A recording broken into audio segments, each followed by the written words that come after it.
बहुत ही पुण्यों के उदय होने पर हम लोगों को साधु समाज और सत्संग प्राप्त होता है।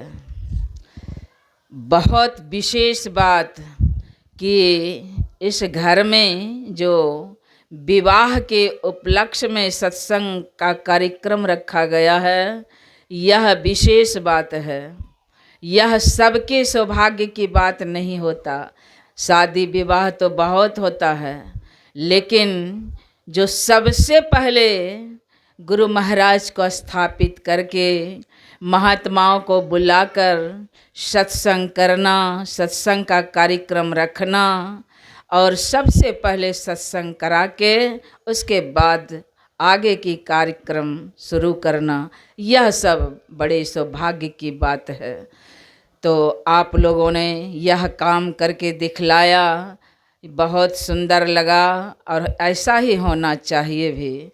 मैं गुरु महाराज से प्रार्थना करती हूँ कि यह जो शादी होने जा रहा है, इस लड़के और लड़की की जीवन में सुख, शांति और सद्भावना, सब तरह से संसार की सुख भोग, परमार्थ सब कुछ मंगलमय हो, मैं गुरु महाराज से प्रार्थना करती हूँ।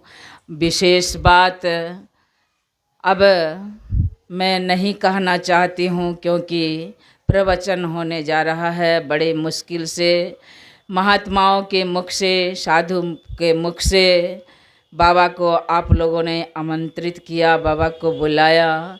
विशेष समय बाबा को ही देना चाहिए और उन्हीं के मुखार बिंद से हम लोग सुनेंगे तो बड़ा लाभ होगा। यह विवाह का संस्कार कैसे होता है और कैसा संस्कार है, कौन संस्कार है, यह सब बात बाबा के मुखार बिंद से हम लोग सुनेंगे अभी। तो जहाँ तक आवाज़ जा रही है, आप लोग आकर प्रवचन में भाग लें। इधर उधर जो विचरण कर रहे हैं सो आकर सत्संग में ही बैठें, क्योंकि आप लोगों ने ही सत्संग का कार्यक्रम रखा है, इसलिए सुनना चाहिए। बोलिए श्री सद्गुरु महाराज की जय। ऐसे हाथ पर पकड़ के प्रवचन थोड़ा होता है, इसका स्टैंड हाथ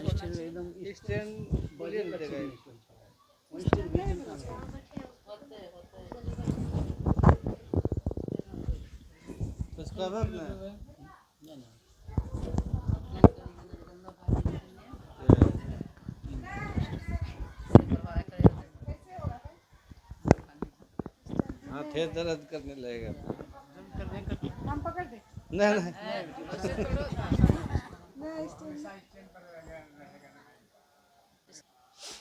बोलिए प्रेम से श्री सद्गुरु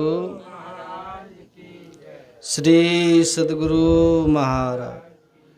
जयकार करने से विकार दूर होता है और वातावरण भी शुद्ध होता है, इसलिए बोलिए प्रेम से श्री सद्गुरु।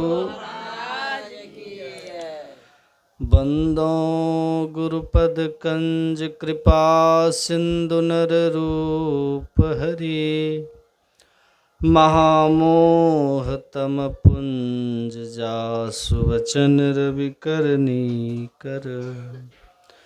गुरु बिन ज्ञान ना उपजे, गुरु बिन मिले न भेव, गुरु बिन संशय ना मिटे। जय जय जय गुरुदेव। बोलिए प्रेम से श्री सद्गुरु महाराज की जय। श्री सद्गुरु महाराज की, श्री सद्गुरु महाराज की।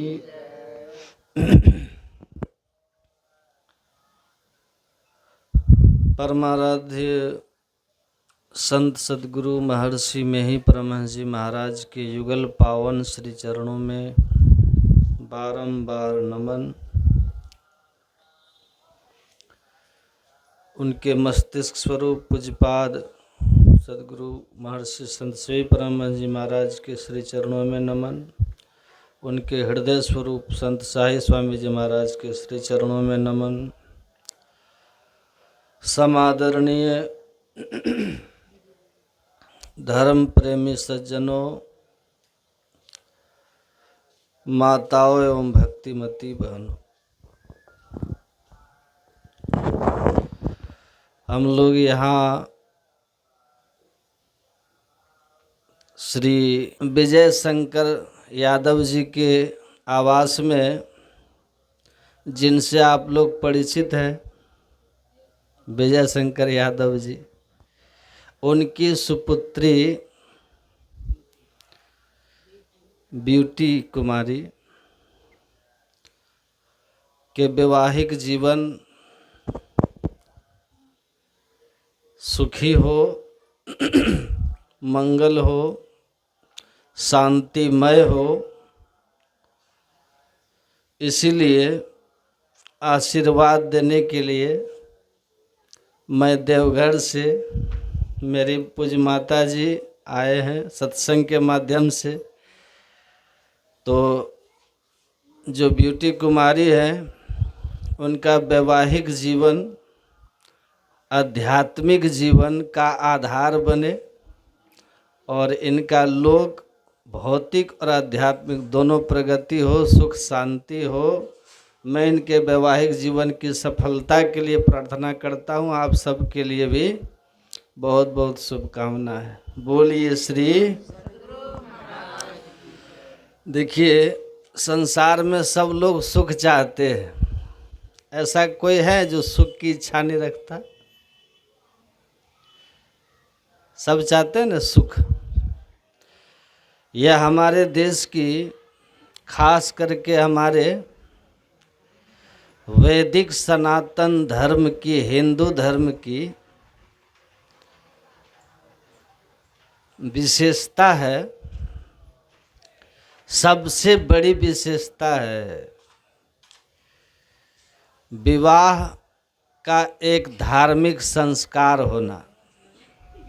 विवाह एक धार्मिक संस्कार है ना।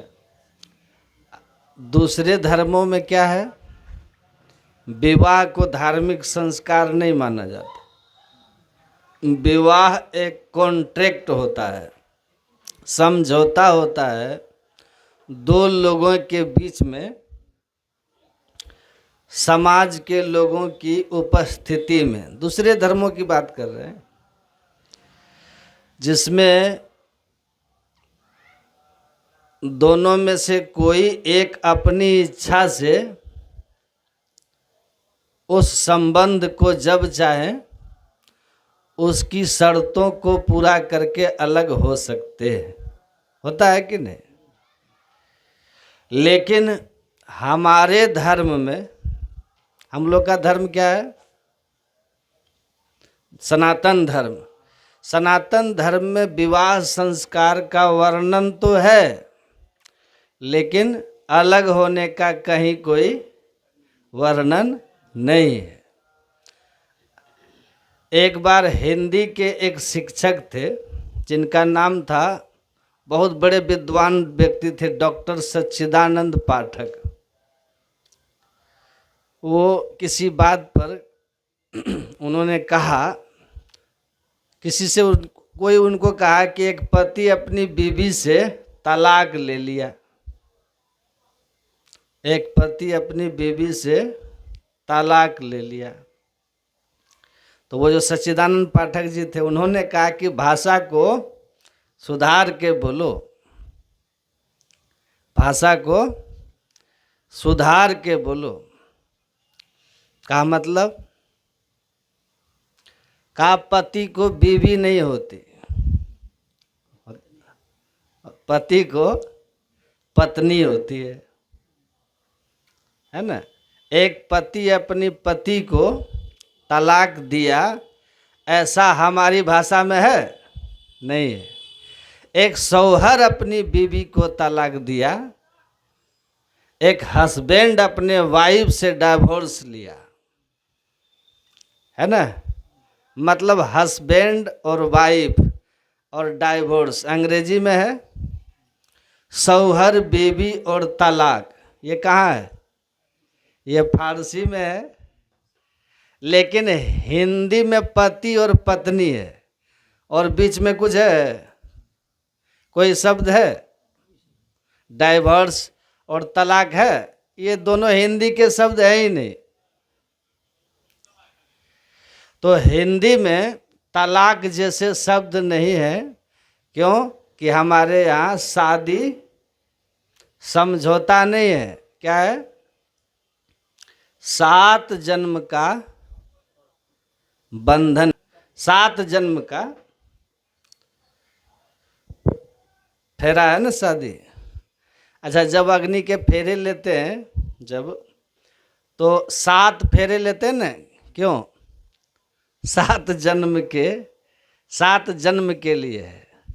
तो ये हमारे यहाँ का धार्मिक संस्कार है। आप पढ़ेंगे धर्म ग्रंथों में, अपने यहाँ विवाह की बहुत चर्चा है।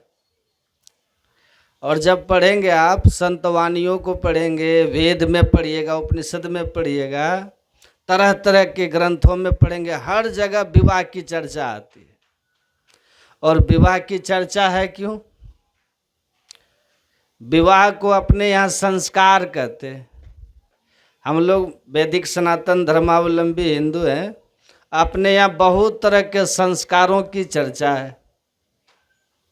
और संस्कारों के विषय में अपने यहाँ कहने वाले कई संत महापुरुष भी हुए हैं। उसमें 3 संतों का नाम श्रेष्ठ है। ध्यान से सुनिएगा। सबसे पहले महर्षि गौतम, उनकी पुस्तक है महर्षि गौतम स्मृति। महर्षि अंगिरा है और महर्षि वेदव्यास हैं।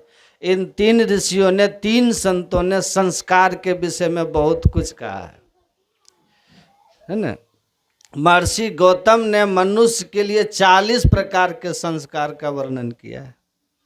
40 संस्कार, जन्म से लेकर मृत्यु पर्यंत यदि कोई 40 संस्कार को करे जीवन में, और विधि से करे, विधान से करे, नियम निष्ठा से करे, तो उसको मुक्ति तक मिल जाती है।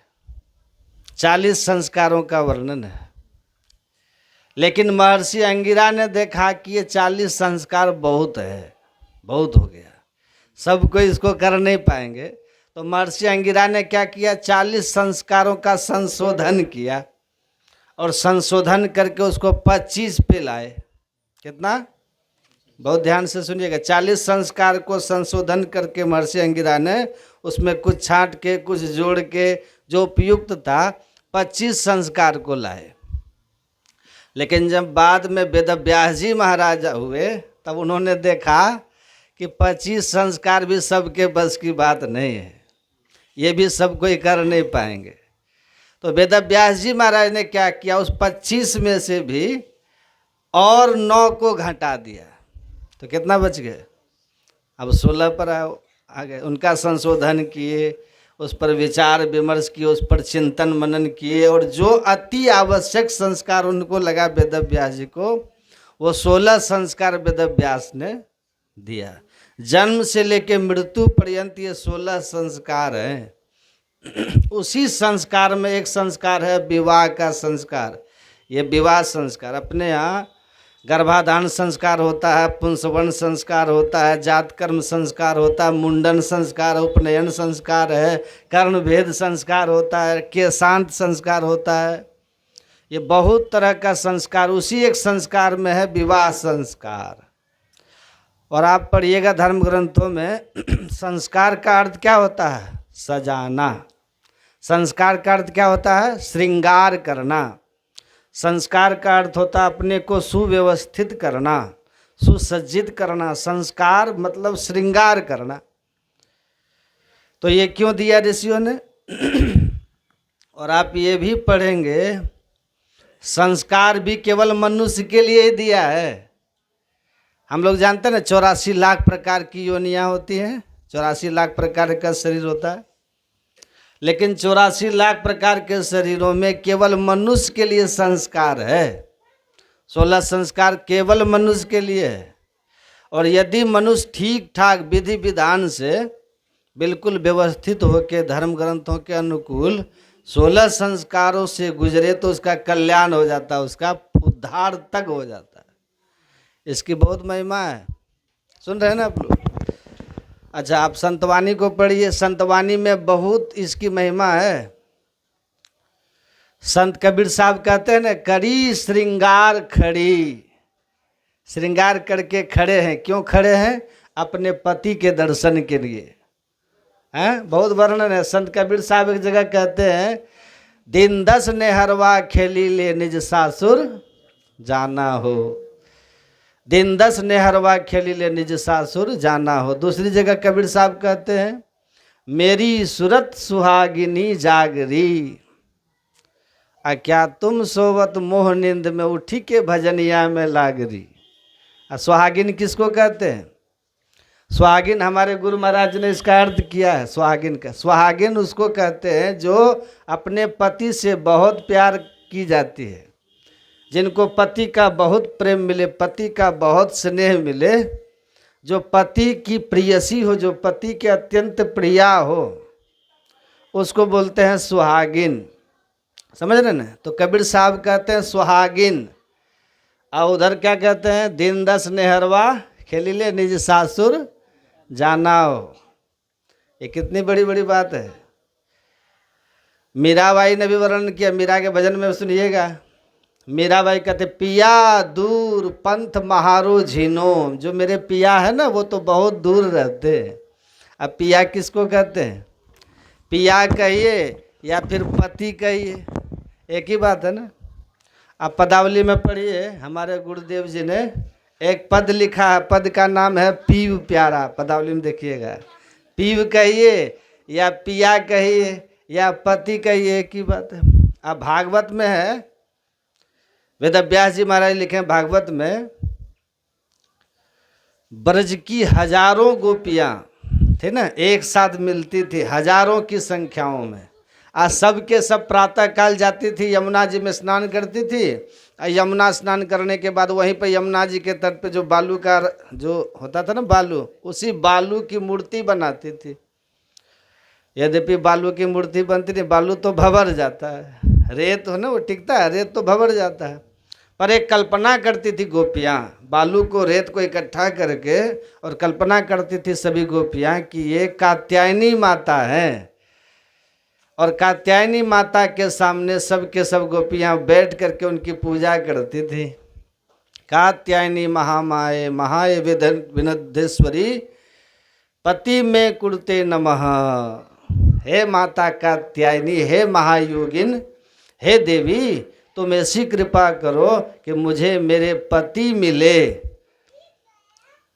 सबके सब पति की कामना करती थी। और वहाँ जब पढ़िएगा ना, ये भी लिखा हुआ, नंद गोप सुतम देवीम पति में कुरुते नमः।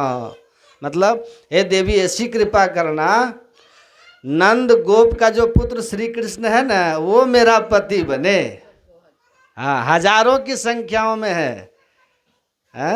ऐसा आपने कभी सुना है कि एक ही वर के लिए, एक ही दुल्हा के लिए हजारों लड़कियां पूजा करें? कहीं सुने?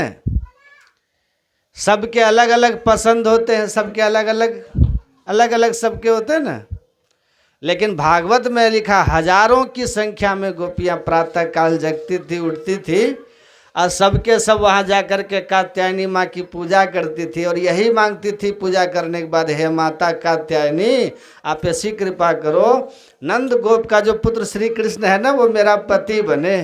पति में कुरुते नमः, वो मेरा पति बने। कबीर साहब की वाणी में क्या है? कहा कही की है नहीं, देखा देखी बात। कहा कही की है नहीं, कबीर साहब कहते हैं, कहा कही की है नहीं, देखा देखी बात। दुल्हा दुल्हन मिल गया, फीकी पड़ी बारात। दुल्हा दुल्हन मिल गया, फीकी पड़ी बारात। संतवाणी में है ना चर्चा। यहाँ हम लोग क्या लिखते हैं? दो आत्माओं का मधुर मिलन।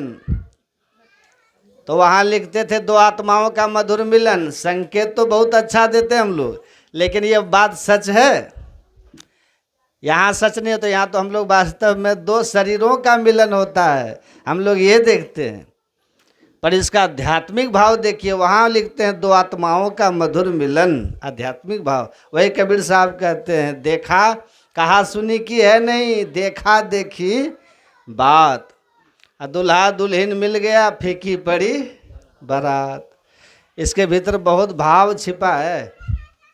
और संयोग से तो यहाँ हम थोड़ा समय के लिए आए सत्संग के लिए, इनके बहुत आग्रह पर समय मेरा कहीं और दिया हुआ था जेसीडी में आज, लेकिन अपनापन है, अपना तो है, इन्होंने कहा तो मैंने उधर कैंसिल करके कहा कि मैं आ जाऊंगा। तो आज सत्संग करने के लिए आ गए, देवघर से आए।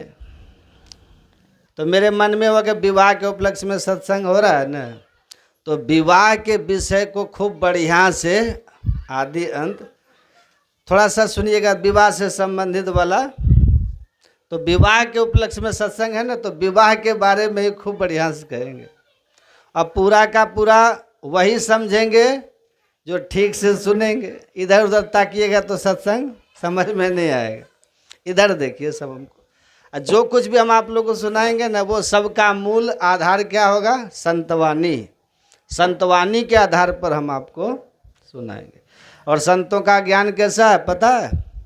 संतवाणी कैसी है सुना होगा आप लोग, संत वचन वह सुधा, देव भी जिसके सदा भिखारी। संतों का जो वचन होता है ना, वो सुधा होता है। सुधा मतलब किसको कहते हैं? सुधा अमृत। सुधा मतलब अमृत। हमारे गुरुदेव की वाणी में है, पदावली में ना, सतगुरु महाराज कहते हैं, सतजन सेवन करत नित सत्संगति करना। सत्संग तो हम लोग घर में करते रहते हैं, हम लोग गुरु महाराज जी ने रूटीन बना दिया ना हम लोग को, सत्संग नित अरु ध्यान नित रहिए करत संलग्न हो, बेविचार चोरी नशा हिंसा झूठ तजना चाहिए। तो रूटीन बना हुआ हम लोग का, ये तो करना ही चाहिए। लेकिन सत्संग से विशेष लाभ कब होता है? तो हमारे गुरुदेव कहते हैं, सतजन सेवन करत नित सत्संगति करना, अवचन अमीय दे ध्यान श्रवण कर चित्त में धरना। सतजन के सानिध्य में, साधु महापुरुषों के सानिध्य में रह करके गुरु महाराज कहते हैं सत्संग करो। और उनका वचन कैसा होता है? सत्संग दो ही व्यक्ति ठीक ठीक सुना सकता है। एक या तो वो ठीक ठीक आपको सुना सकता है जिन्होंने खुद करके देखा है, जो अपने भीतर में प्रवेश किया है, जो अपने भीतर के दृष्टि को खोल लिया है। साधु सोई निर्मल गुण सारा, अब बारे दृष्टि करे उजियारा। जो अपने भीतर के दृष्टि को खोल लिए हैं, जो भीतर के अनुभूति प्राप्त कर लिए हैं, या तो वो ठीक ठीक सत्संग कर सकते हैं, वो किसी को कुछ दे सकते हैं, उनके श्रोताओं को कुछ मिल सकता है, या फिर वो ठीक ठीक सत्संग कर सकते हैं जिनके सत्संग का आधार संतवाणी है। मनगढ़ंत बात नहीं करूँगा। तो हम जो भी कुछ कहेंगे वो संतवाणी का आधार। जैसे तैसे कुछ हम बोल देंगे ना, तो ना आपको अच्छा लगेगा ना हमको संतुष्टि मिलेगी। भले कुछ मनोरंजन कर देंगे, लेकिन वो सत्संग की महिमा नहीं होगी। तो हमारे यहाँ जो विवाह संस्कार जो है सबसे मजबूत संस्कार माना जाता है, इसलिए कि हमारे यहाँ जो 4 आश्रम है ना, 4 आश्रम है। कौन कौन है बताइए तो? ब्रह्मचर्य आश्रम जब विद्यार्थी जीवन होता है, उसके बाद गृहस्थ आश्रम है, फिर वानप्रस्थ और फिर संन्यास। ये 4 आश्रमों की परंपरा थी कभी। तो उसमें जो गृहस्थ आश्रम होता था ना, और आज भी गृहस्थ आश्रम बाकी के 3 आश्रमों का क्या है पता है? पिलर है जिस पर ये तीनों आश्रम टिकते हैं। ब्रह्मचारियों के सारी व्यवस्था कौन करता है? गृहस्थी करते हैं, माँ बाप ही करते हैं। अच्छा, जब कोई वानप्रस्थ में जाता है या फिर सन्यासी जीवन में आ गया तो उनका भरण पोषण कौन करता है? कहाँ से चलता है भाई? गृहस्थ से ही तो चलता है। तो गृहस्थ को कैसा होना चाहिए? गृहस्थ आश्रम सबसे मजबूत आश्रम है, मजबूत बना के रखेंगे तब ने। अच्छा, जब गृहस्थ आश्रम का जो पवित्र संबंध जब कमजोर पड़ता है ना, तो क्या होता है? बाकी के 3 आश्रम जो है ना अपने आप प्रभावित हो जाते हैं। इसको हमेशा याद रखिएगा, स्वतः प्रभावित हो जाते हैं तीनों आश्रम, वानप्रस्थ, ब्रह्मचर्य और संन्यास। इसलिए सबसे ज्यादा पवित्रता और सबसे ज्यादा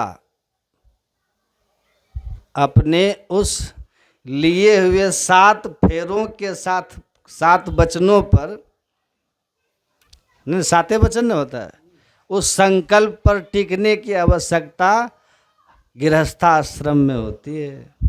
अगर गृहस्थ आश्रम में मजबूत होगा तो सब ठीक रहेगा। गृहस्थ बेमानी का अन्न लेके आएगा ना, सन्यासी खा के उसका भी मन गड़बड़ा जाएगा। अन्न का प्रभाव मन पर पड़ता है। ईमानदारी का अन्न हो, अभक्ष उसमें कुछ नहीं मिला हो, तो साधना में देखिएगा आपको मन लगेगा। तो गृहस्थ आश्रम अगर ईमानदार होंगे तो तीनों आश्रम को जो है ना लाभ पहुंचाएंगे। समझ रहे बात? तो माता सीता का पाठ सुन रहे थे, वो जा रही हैं कहाँ? ससुराल। और उनकी माँ का नाम क्या है? माता सुनैना। वो समझा रही हैं क्या? अब ध्यान से सुनिए, अब बहुत अच्छा से समझा रही है, सुने ना पाठ में। अच्छा, आप सब लोग के घर में भी बहू है, बेटी है, आप भी किसी की बहू हैं, आप भी किसी की बेटी है।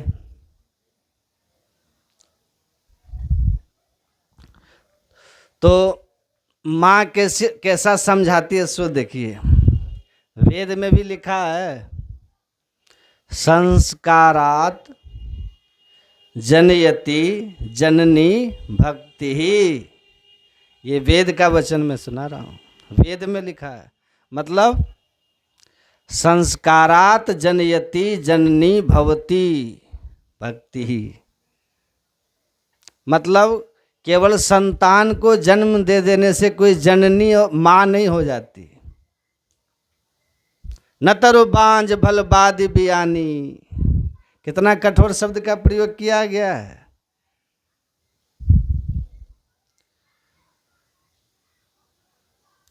अगर संस्कार युक्त गुणी भक्त संतान को जन्म देने वाली माँ बनती है, और संस्कारहीन को जन्म दे करके आप माँ नहीं हो सकती। इसलिए तो कहा कि जननी जने तो भक्त जन साकट ना जने। भक्त जने, संस्कारी जन्म दे संतान को, चाहे बेटा हो या बेटी हो। पुत्री है अगर संस्कारी तो माँ पुत्रवती है। कौन सी बोले?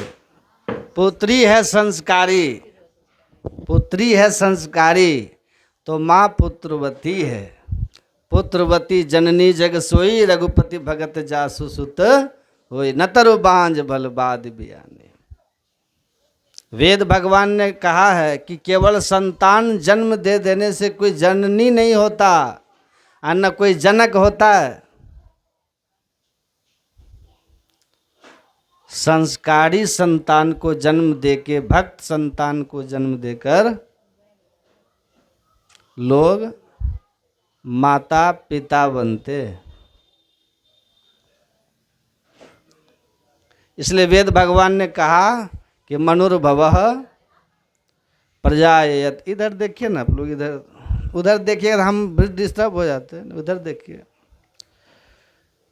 मानवीय गुणों से युक्त संस्कारी संतान को जन्म दीजिए, उसका परवरिश कीजिए। संसार में संस्कारी संतान को जन्म देना, ये संसार को सर्वोत्तम दान कहा गया है। ऐसी संतान को जन्म अगर देते हैं, वो चाहे पुत्री हो या पुत्र हो, जो समाज के काम आता हो, समाज को दिशा दिखाता हो, समाज के, देश के विकास में जिनका, संसार के कल्याण के काम आता हो जिनका, तो वो संसार को कितना बड़ा उपकार है, कितना बड़ा दान है, नहीं है? जो सदगुरु महाराज जी की माँ होंगी, क्या नाम था उनका? माता जनकवती उनका नाम था ना। माता जनकवती के गोद में खेला ऐसा लाल, जिनकी वाणी को सुन करके दुनिया हुए निहाल। बोलिए श्री। आप सोचिए कि कितना बड़ा उपकार है संत गुरु नानक देव जी का, संत कबीर साहब के माता का, संत तुलसीदास जी महाराज का, उनकी माता पिता का कितना बड़ा उपकार है संसार में, कितना बड़ा उपकार है संसार पर उन माता पिताओं का, जिन्होंने उन्हें जन्म दिया था। उससे बड़ा दान कोई कर सकता है? जिसने दुनिया को दिशा दिखा दी। समानता, भाईचारा, विश्व शांति, मेल, प्रेम, मोक्ष पाने के लिए मनुष्य को भक्ति का मार्ग, सदाचार का मार्ग कौन दिखाते हैं? संत दिखाते हैं। तो कितना बड़ा उपकार है माता पिता का। तो माता सीता को उनकी माँ सुनैना कह रही हैं कि बेटी ससुराल जा रही हो तो ख्याल रखना। क्यों? कि तुम्हारा विचार व्यवहार हमारे लिए भी और हमारे समाज का भी मान और अपमान का कारण बनेगा। बहुत ध्यान से सुनिएगा। अगर तुम्हारे व्यवहार से सब लोग खुश हुए तो हमारा भी सम्मान होगा। जिस बहू के व्यवहार से ससुराल वाले खुश होते हैं, तो उसके मायके वाले आने पर पूरे ससुराल वाले आदर भी करते हैं, नहीं करते? और जिस बहू के व्यवहार से सब नाराज रहते हैं, उनके मायके वाले भी आए तो लोग थोड़ा सा साइड हट के रहते हैं। स्वाभाविक है ना।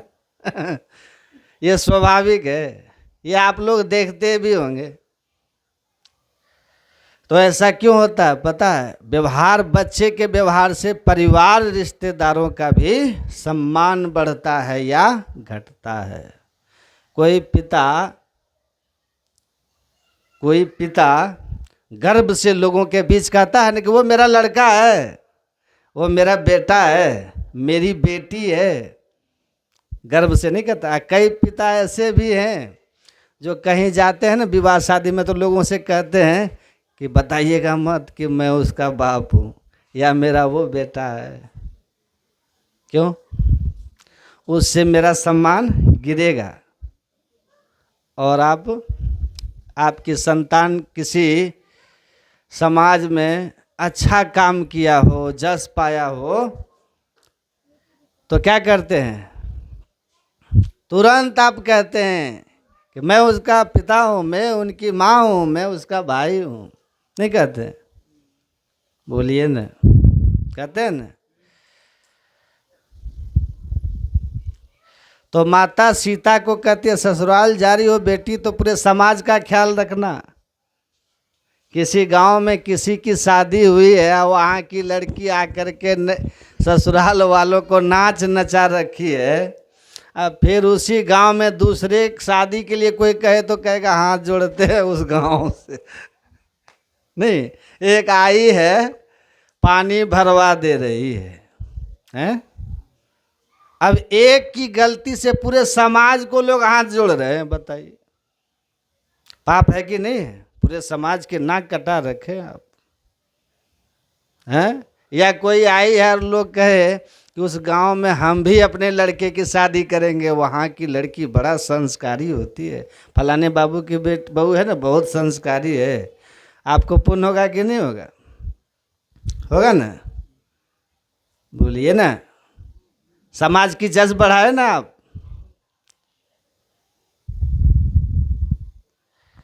तो माता पिता को इस बात का ख्याल रखना चाहिए, और बच्चों को भी, बच्चियों को भी उनसे ऐसा कुछ न हो जिससे उनके माता पिता, उसका तो अपना खराब हो ही भविष्य, माता पिता का भी सिर झुके और समाज का भी सिर झुके। समाज का भी झुक जाता है। तो माता सीता को कह रही है, माता सुने ना बेटी, सास ससुर गुरु सेवा करी हो, अब पति रुख लखी आयसु अनुसरी हो। ससुराल में कैसे रहना है? जा रही हो बेटी तो ख्याल रखना, सास ससुर गुरु सेवा करी हो। सास का, ससुर का, और जो भी गुरुजन हैं, श्रेष्ठ जन हैं, उन सब की तुम सेवा करना। ये नहीं कि जाते जाते जो है किचन अलग करवा लेना है।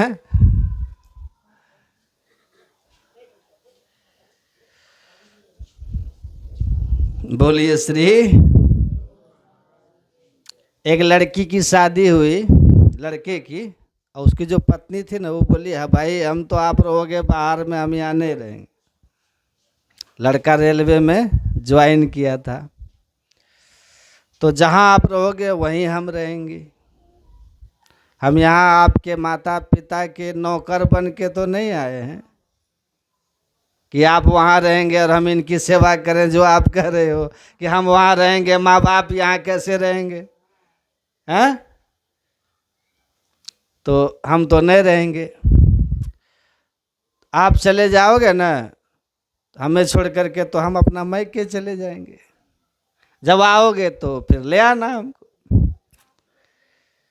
तो लड़का मजबूर होके अपने माँ बाप को कहा हम क्या करें। माँ बाप भी बोला बेटा ले जाओ, ले जाओ, क्या करेंगे बेचारे। लेके चले गए जहाँ जॉब करते थे। अब परिवार के लोग हैं तो आना जाना तो होबे न करेगा। एक दिन लड़का आया, ऑफिस से आया और कहा कि कल सुबह 5 बजे सुबह वाली ट्रेन से माता जी आ रही हैं। सुबह 5 बजे वाली भोर से ट्रेन से माता जी आ रहे हैं। दिन रविवार का है। उसकी पत्नी सुनी और भड़क गई, बोली अभी तो 5 महीना भी नहीं हुआ है, बूढ़ी आई और गई। अब 5 महीने के अंदर एकदम से रहा नहीं जाता है। आ रही है महारानी, घर में रहेगी तो क्या दिक्कत है। अब एक बच्चा भी हो गया था, शादी के कुछ वर्ष हो गए थे। तो बोलती है बताइए, आ रही है महारानी तुम्हारी माता। अब वो भी सुबह वाली ट्रेन से। बताओ, एक तो 6 दिन हम सुबह से शाम तक तुम्हारा नाश्ता बनाओ, बच्चे को तैयार करो, परेशान रहते हैं ना। एक दिन रविवार को छुट्टी रहती है, तो शनिवार की रात को थोड़ा आराम से सोती हूँ कि रविवार को लेट तक उठेंगे, नींद पूरी होगी। तो आ रही है महारानी सुबह सुबह। तो कहा तुमको जाना होगा चल जाना, हमको जगाना मत, चुपचाप चल जाना। हम दरवाज़ा उठ के नहीं लगाएंगे, बाहर से ताला मार देना, और अपना तुम समझना हमसे सेवा टहल नहीं होगा। तुम्हारा और तुम्हारे बच्चे का ख्याल रख लेते हैं, यही काफ़ी है। तुम्हारी माँ का ख्याल नहीं रख सकते, हमको बिल्कुल मत जगाना, हम बिल्कुल नहीं उठेंगे, ताला मार देना। बता दे रहे हैं, इसको याद रखना। बोलते जा रही है, बोलते जा रही है, बोलते जा रही है। रविवार को ही आना था, रविवार को ही आना था। 5 महीने तो हुए थे। अब बोलते बोलते जब सांस लेने के लिए रुकी, सांस लेने के लिए जब रुकी, तब लड़का उसी समय बोला, मेरी माताजी नहीं, आपकी माताजी आ रही है। क्या कहा? आपकी माताजी आ रही हैं। अब देखिए, जैसे अब ये लड़का ने कहा ना कि आपकी माताजी आ रही है, तो कहती हैं, पहले न बोलना चाहिए पहले बोलना चाहिए। हैं? एकदम खुश हो गई। कहती अच्छा अच्छा अच्छा, कोई बात नहीं है, आप चिंता मत कीजिए। माँ को देखे हुए 2 महीना हो गया था, मन एकदम बेचैन हो रहा था। उस बेटा को देखे हुए 5 महीना हो गया था, लेकिन इसका 2 ही महीने में मन बेचैन हो गया था। कहा ठीक है, कोई बात नहीं है, आप चिंता मत कीजिए, आराम से सोइए, हम अलार्म लगा देते हैं, उठ जाएंगे, हम आपको एकदम 4:30 बजे जगा देंगे, स्टेशन जाएंगे और माँ को रिसीव कर लेंगे और इसको भी लेके जाएंगे, बच्चा को, बेटा को। नाती को देख करके नानी का हृदय जुड़ा जाएगा। नानी देखेगी नाती को, उसका भी दिल खुश हो जाएगा। दादी देख लेती पोता को तो जैसे दिल झरक जाता नहीं। तो ट्विनिंग देखिए बदल गई। ट्विनिंग तो कहने का भाव क्या है कि शिक्षा क्या देते हैं आप बच्चों को। अपनी माँ आ रही है तो सब बढ़िया, कल रविवार है, छुट्टी है, उसको ले जा कर के शहर भी घुमा देंगे, मन पसंद, पिछली बार साड़ी नहीं दिए थे, खरीदवा देंगे, हैं? सारा कुछ बदल गया अब। इसीलिए क्यों कि संस्कार नहीं था बच्चों में। लेकिन ये माँ पुत्री को संस्कार दे रही है। सीता को ऐसा नहीं करिए, माता सुने ना, हमारे लिए तुम करना, और सास को देख करके बस काल भैरवी शुरू कर देना और हमारा नाम सुन के प्रभाती राग गाना। हैं? कह रही है ऐसा? क्या कहती है? सास ससुर गुरु सेवा करी हो, और गुरुजनों की सेवा करना, गुरु की सेवा करना। अब पति के रूप को देख करके तब कोई बात कहना। ये नहीं कि उधर सब बाहर से टेंशन लेके ऑफिस का आया, बिजनेस का आया, काम धाम का, और घर पहुंचते आप अपना शुरू हो जाइए। महाभारत, आप अपना शुरू मत हो जाइए कि ये ऐसे करता है, वो ऐसे करता है। बेचारे को वहाँ भी टेंशन, घर में भी टेंशन, तो कम उम्र में उसको क्या होगा जानते हैं? शुगर बढ़ जाएगा, बीपी की शिकायत हो जाएगी। अब बीपी शुगर जब दोनों बढ़ जाता है ना, तो आदमी को हार्ट की प्रॉब्लम हो जाती है, फिर हार्ट अटैक हो जाता है, आदमी ऐसे ही लुढ़क जाता है जवानी में। अब देखते हैं जवान लोग हार्ट अटैक से मर रहे हैं, जवान 40-45, क्यों? डिप्रेशन में चले जाते हैं। कोई भी व्यक्ति जिसका पारिवारिक जीवन सुखी होगा ना, पति पत्नी में अंडरस्टैंडिंग होगी, अंडरस्टैंडिंग, जिनके घर में माता पिता पति पत्नी बच्चे एक दूसरे के सपोर्ट कर रहे होंगे, एक दूसरे से प्रेम रखते होंगे, बाहर कितना भी उसके साथ कुछ हो जाएगा ना, वो आदमी कभी डिप्रेस्ड नहीं होगा, कभी डिप्रेशन में नहीं जाएगा वो। लेकिन यहाँ तो वैसा है नहीं, बाहर भी टेंशन लेके आओ, घर में भी टेंशन, तो डिप्रेशन तो हो ही जाएगा ना। पत्नी भी डिप्रेस्ड हो जाती है, माइग्रेन हो जाता है, पति भी डिप्रेस्ड हो जाता है, सुसाइड एक्टिविटी उसकी बन जाती है, नहीं तो अटैक हो जाता है, डायबिटीज, शुगर ये सब अस्वस्थ हो जाता है। तो परिवार जो होता है ना, ये सबसे मजबूत इकाई है जहाँ आदमी का व्यक्तित्व गढ़ा जाता है। दिन भर काम करके आप देखिएगा, दिन भर चारा चुग करके पक्षी को अपने घोंसले में जाके वहाँ रिलैक्स हो जाती है। और कभी रात में देखे चैं चूँ चैं चूँ चैं चूँ, शांत पक्षियों को देखिएगा आप। शाम में चहचहाई, बच्चे उनके घोंसले में हैं, किसी घोंसला में नहीं भी है, आए और शांति से वो गुजरते। फिर सुबह चहकते हैं, वो लड़ते नहीं हैं, चहकते हैं। पक्षियों को देखिएगा आप। और मनुष्य को आप देखिए, बाप रे बाप, देर रात तक हंगामा खड़ा किए हुए रहता है, हल्ला हंगामा चल रहा है, शांति नहीं है मनुष्य को। चिड़िया के घोंसले से भी ज्यादा अशांत मनुष्य का आशियाना है, घोंसला है, घरौंदा है। वो मनुष्य फिर किस बात का मनुष्य है? अब वो घर किस बात का घर है?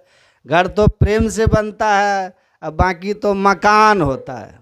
ईंट पत्थर से कितनों आप सजा लीजिए, मेल प्रेम इसी में स्वर्ग है, सुख है, शांति है, सुकून है, चैन है। और जहाँ मेल प्रेम खत्म हुआ वहाँ अशांति आ जाती है। और नरक कुछ और होता नहीं है। जब मनुष्य अपने अंदर में बेचैनी, अशांति महसूस करे तो जीवन नरक ही तो है। ध्यान सत्संग कीजिएगा, विवेकी रहिएगा ना। ध्यान करने से बीपी लो होता है, समझ रहे हैं? ध्यान करने से दिमाग शांत। जिसके जीवन में टेंशन नहीं है उसको शुगर होगा? शुगर खाने से नहीं होता, शुगर टेंशन से होता है। और ध्यान करोगे, सत्संग करोगे, टेंशन ही नहीं आएगा। All tension without any tension is called meditation. तो जो मेडिटेशन करेगा तो विदाउट टेंशन हो जाओगे। अब मेडिटेशन करिएगा ही नहीं तो फिर क्या होगा? क्या होगा? छोटी छोटी समस्याओं में टेंशन हो जाएगा तो बीमारी होगी कि नहीं? ध्यान सत्संग कीजिए और मस्त रहिए, जीवन में मस्त रहिए। तो विवेक जब होगा ना तो मति रुचि प्राण पति से उपजे प्रेम परमात्मा में होगा। तो अपने आप आपका संसार भी संवर जाएगा, संसार भी संभल जाएगा। जीवन का असली आनंद पता है कौन लेता है? जो आदमी नियम से ध्यान और सत्संग करता है। नहीं तो आप धनवान हो जाइएगा, आप ऊंचे पद वाले हो जाइएगा, लेकिन आप आनंद वाला नहीं हो पाइएगा। जीवन का आनंद चाहिए तो सत्संग और ध्यान कीजिए। इसको नियम पूर्वक कीजिए। इसलिए कहा मुद मंगल में संत समाजू, जो जग जंगम तीर्थ राजू।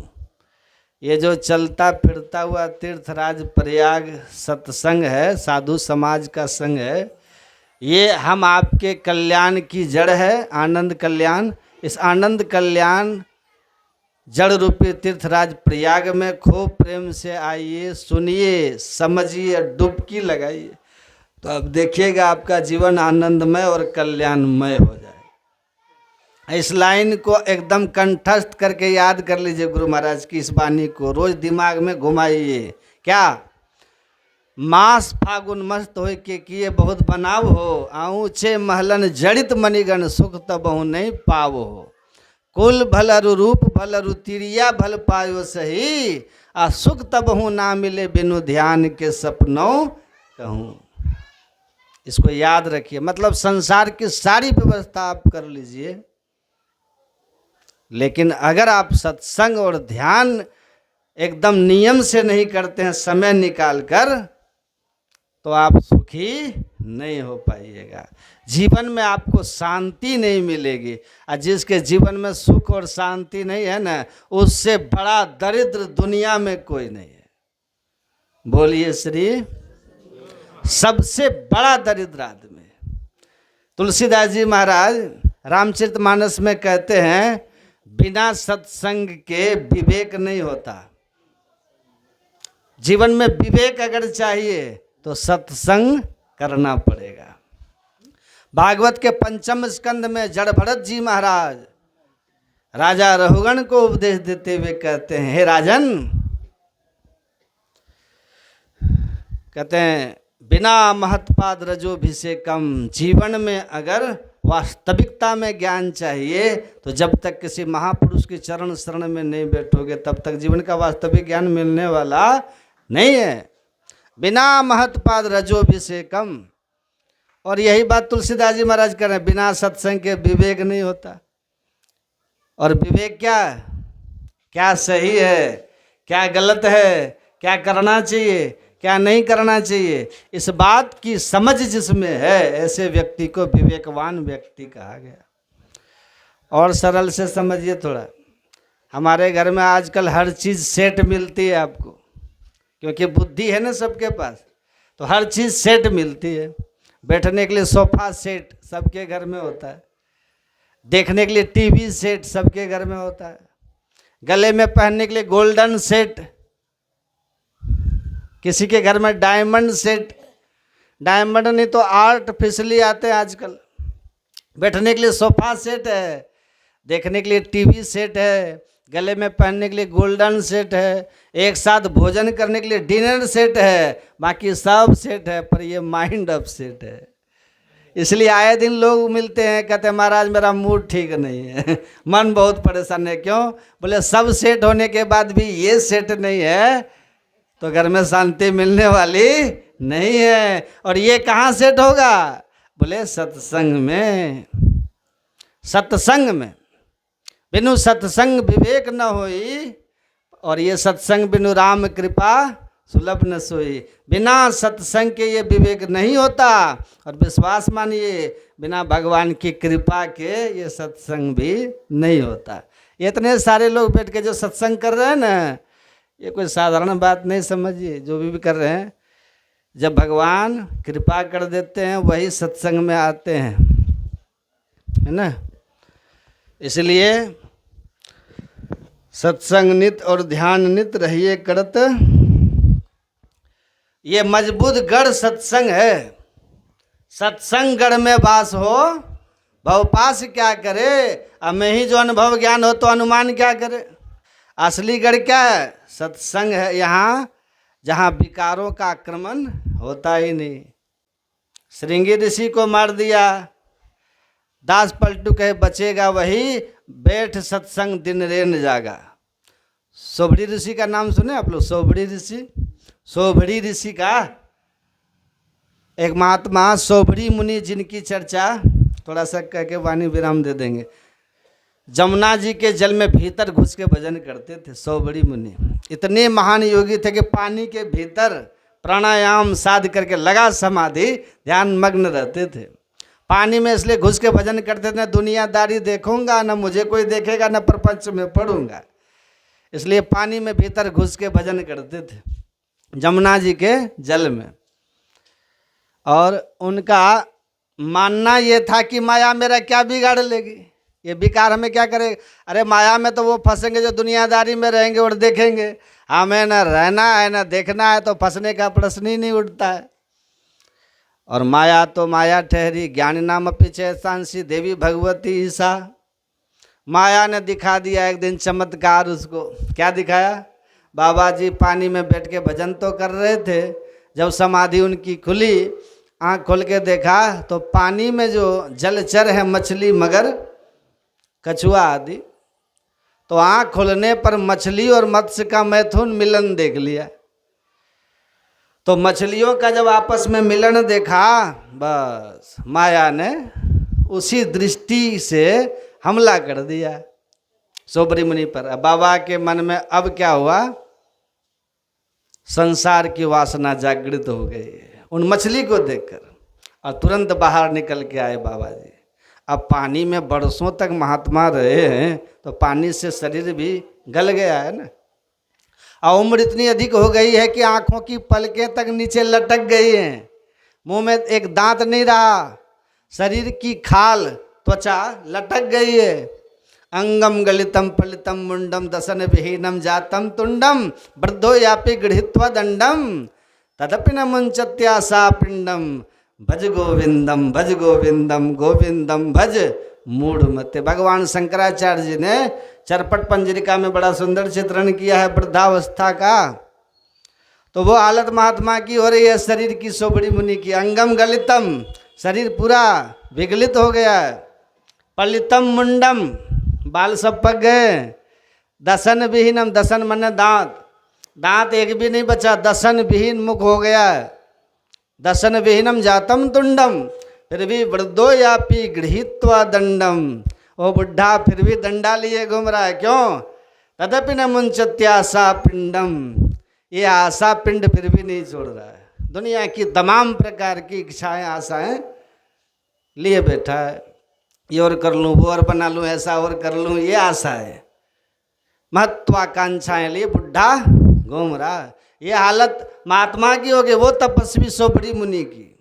जब बाहर निकल के आए, अब विवाह की बलवती इच्छा हो गई, शादी करेंगे। अब बुढ़े बाबा से कौन विवाह करे भाई। तो अब पता चला उस समय राजा थे, सूर्यवंश के राजा थे मानधाता। तो मानधाता के दरबार में, वो राज दरबार में पहुंच गए सोबड़ी मुनि। मानधाता जी को पता चला, अरे ये परम तपस्वी तेजस्वी सोबड़ी मुनि पधार रहे हैं।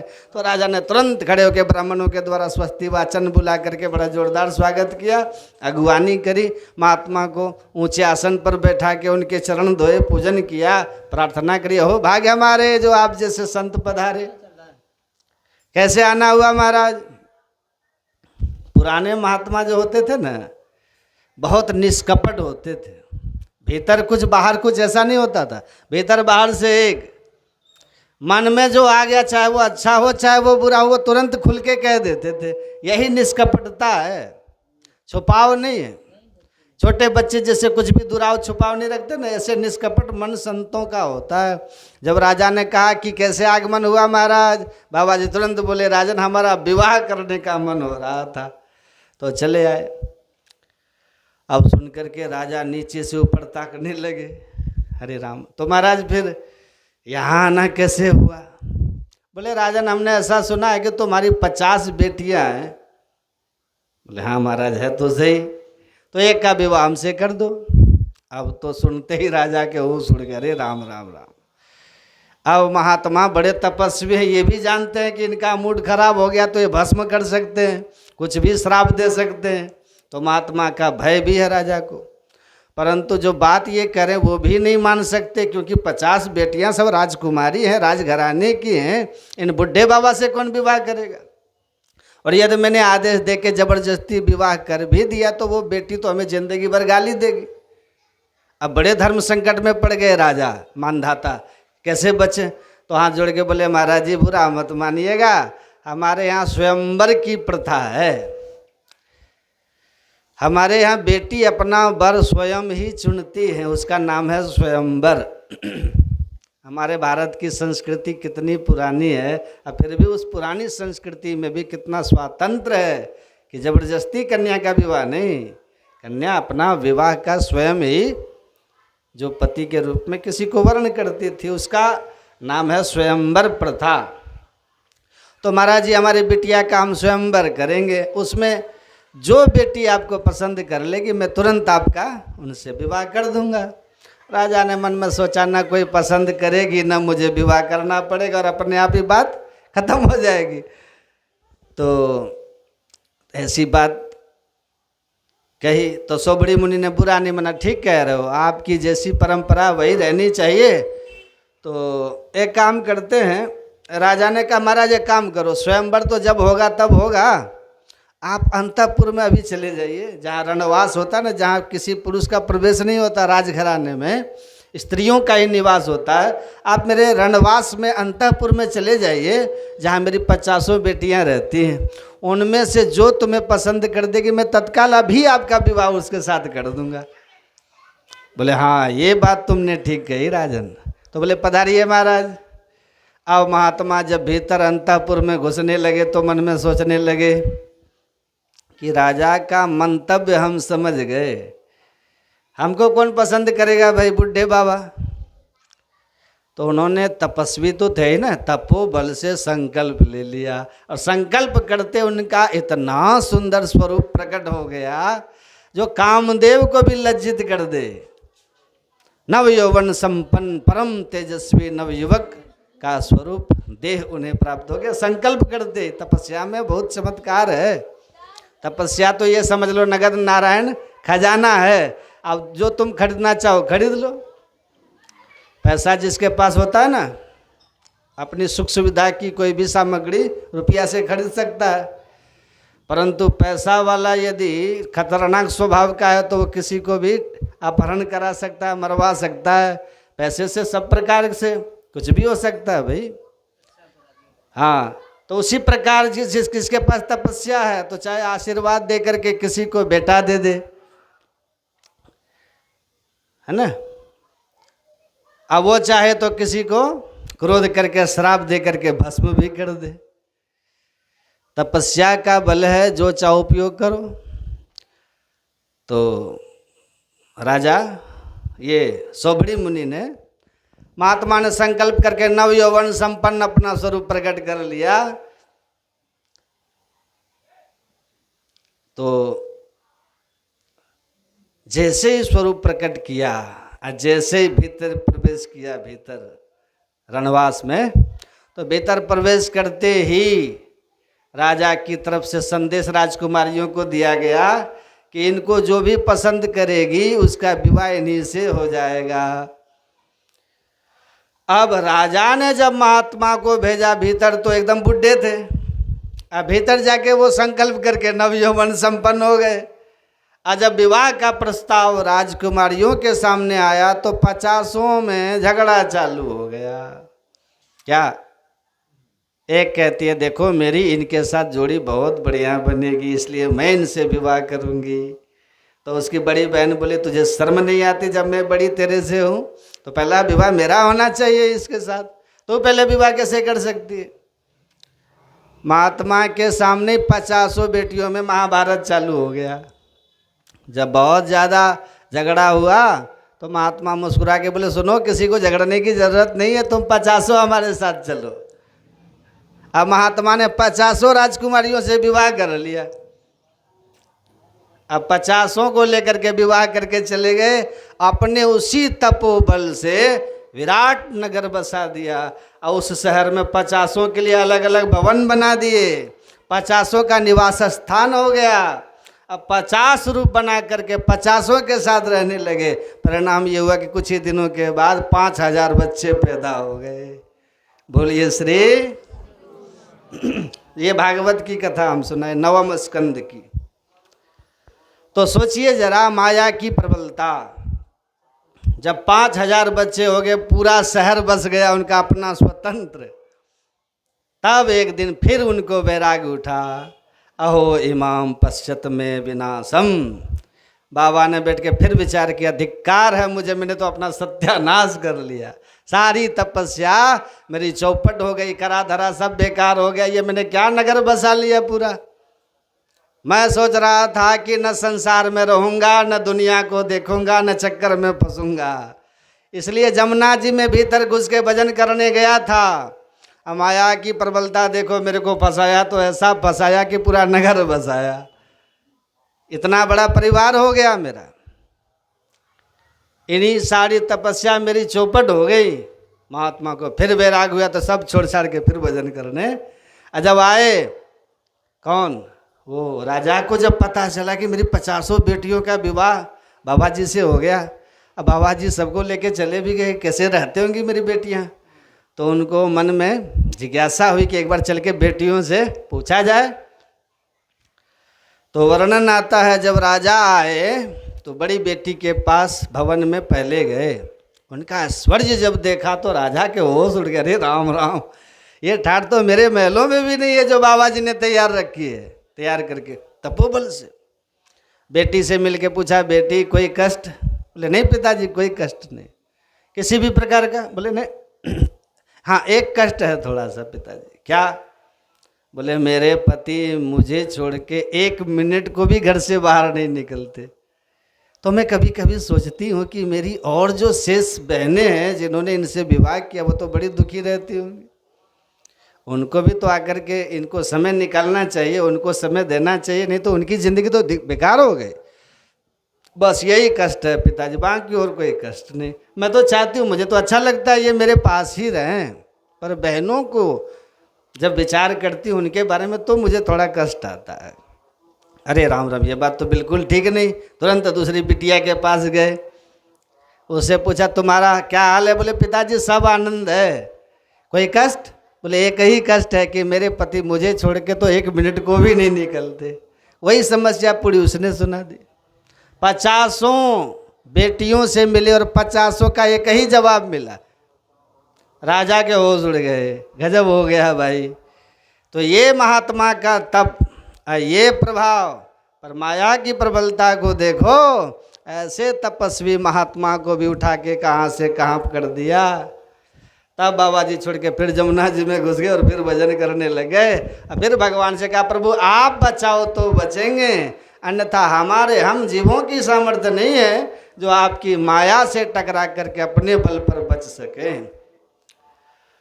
तो पतन क्यों हुआ? तपस्या तो करते थे, सत्संग नहीं करते थे, इसलिए पतन हो गया। इसलिए गुरु महाराज कहते हैं सत्संग नित तरु ध्यान नित।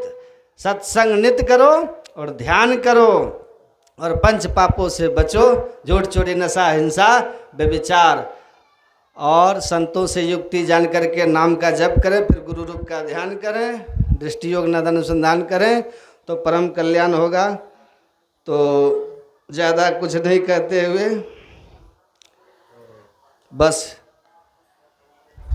है ना, इतना ही कह करके बस यही मैं कहना चाहता हूँ। इस विवाह संस्कार में कितने लोग जुड़ जाते हैं परिवार में? विवाह के बाद विवाह तोड़ने का सोचना भी पाप माना गया है। ये धार्मिक संस्कार है। तो विचार को मिला के रखिए, मतलब रेल की पटरी की तरह विचार मिले नहीं मिले लेकिन साथ चलना है, क्योंकि बीच में पटरी पकड़ करेगा, समझ रहे ना। तो इसको सबको ध्यान में रख करके हम लोगों को चलना है। स्वेषु दारे सुसंतोषः स्वच्छम नित्यानुसूयताम। पवित्रता का आपका जीवन हो, धर्म पे चलेगा जीवन पवित्र होगा, है ना। किसी से ईर्ष्या द्वेष नहीं रखना। आत्मज्ञानम, और मैं कौन हूँ इसको जानने के लिए ईश्वर की भक्ति कीजिए। आत्मज्ञान तभी होगा ना भक्ति से होगा। अभी हम शरीर को जानते हैं मैं कौन हूँ। आत्मज्ञान परमात्मा का ज्ञान, इसके लिए परमात्मा की भक्ति शास्त्र सम्मत विधि से कीजिए, कहते हैं। और जीवन में सुख दुख आए मिलजुल के एक दूसरे का हाथ पकड़ के, और उस सुख को हंसते हुए और दुख को सहजता से स्वीकार करके सहते हुए एक दूसरे का हाथ पकड़ के चलना चाहिए। कहते हैं यही साधारण, यही जो गृहस्थ का धर्म है हे राजन। जो गृहस्थ इन विधियों को अपने जीवन में अपना के चलता है, नियमों पर चलता है, मतलब ईश्वर की भक्ति करते हुए सुख दुख जो जीवन में आए उसको सहन कीजिए। धर्म का पथ को नहीं त्यागिए, एक दूसरे से संतुष्ट रहिए, एक दूसरे से वफादार होकर रहिए। कहते हैं यही गृहस्थ की मुक्ति का मार्ग है। तो इस जीवन को सफल बनाना है तो नेगेटिव पॉजिटिव तार सही से जोड़िएगा। बल्ब जलेगा, पंखा चलेगा, एसी चलेगा, उजाला हो जाएगा ना, आनंद आएगा। और गलत जोड़ दीजिएगा तब क्या होगा? पूरा सर्किट उड़ जाएगा।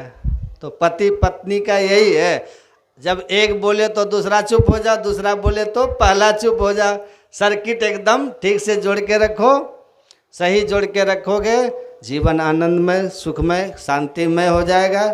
तो सुख शांति आनंद सभी चाहते हैं, लेकिन खोज की दिशा गलत है। खोज की दिशा है परमार्थिक बनिए, स्वार्थी की जगह, स्वहित की जगह परहित चाहने लगिए। ये सब कब होगा? जब सत्संग और ध्यान कीजिएगा, मनोवृत्ति बदलेगी और ये सब सहजता से हो जाता है। कब? जब सत्संग ध्यान करेंगे, फिर आनंद देखिएगा, अद्वितीय आनंद होगा। हो सकता है आपके पास भौतिक संसाधन पड़ोसी से बहुत कम हो, लेकिन जो आपके जीवन में आनंद होगा उसके लिए राजा भी ललायित होगा। ये शांति, सुख, सुकून। और तो हम, मेरी दुआ है, प्रार्थना है गुरु महाराज से, ईश्वर से, ये जो वैवाहिक जीवन है ब्यूटी कुमारी का,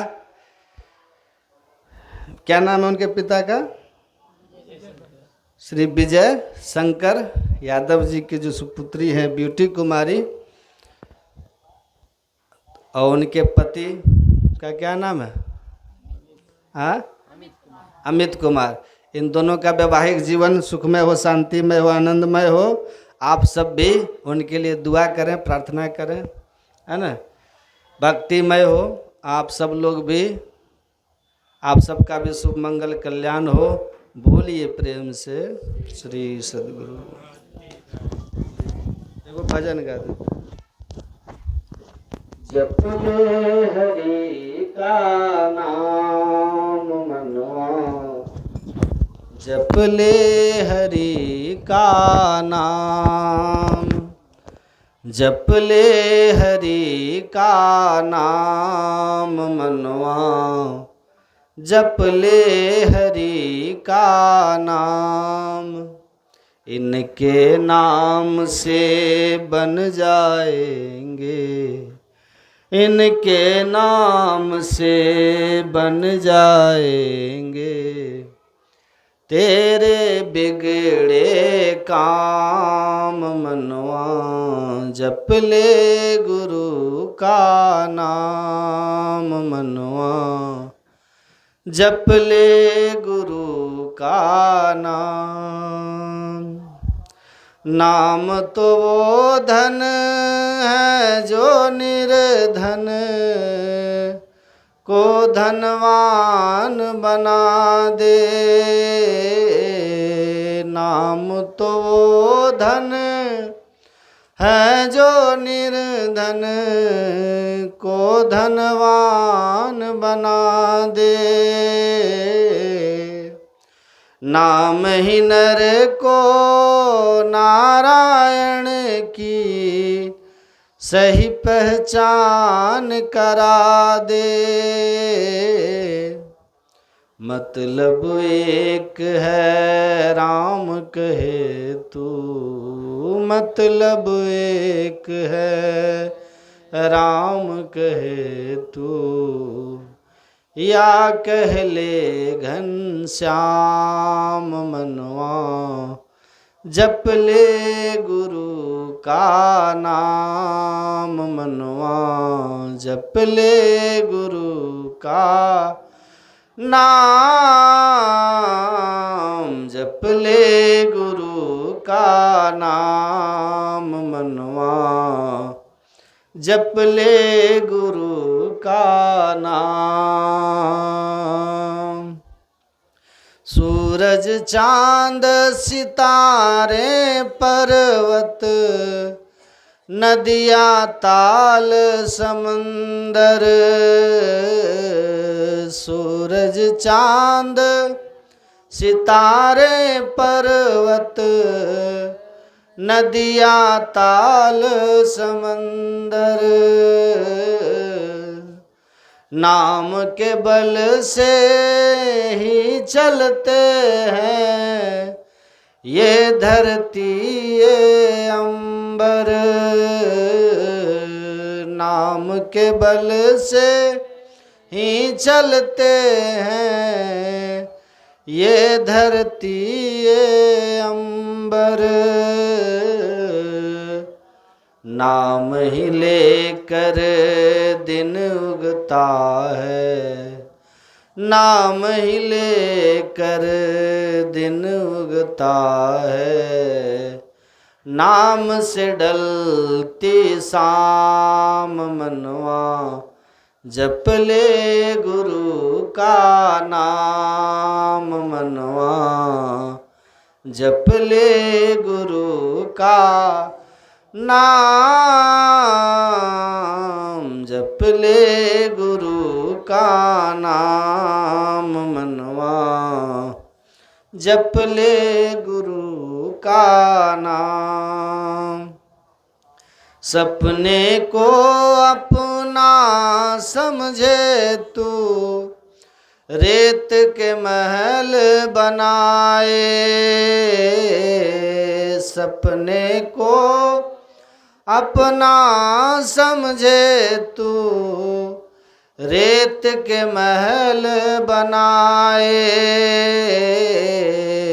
परछाई के पीछे भागे, हाथ कछु ना आए। परछाई के पीछे भागे, हाथ कछु ना आए।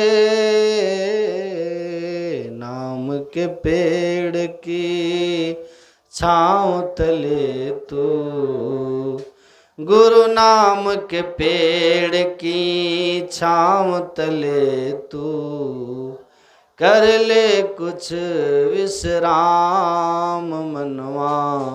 जप ले गुरु का नाम मनवा, जप ले गुरु का नाम, जप ले गुरु का नाम मनवा, जप ले गुरु का नाम। श्री सद्गुरु महाराज की जय। श्री सद्गुरु महाराज की जय। संग सतगुरु के कीजय, अंदर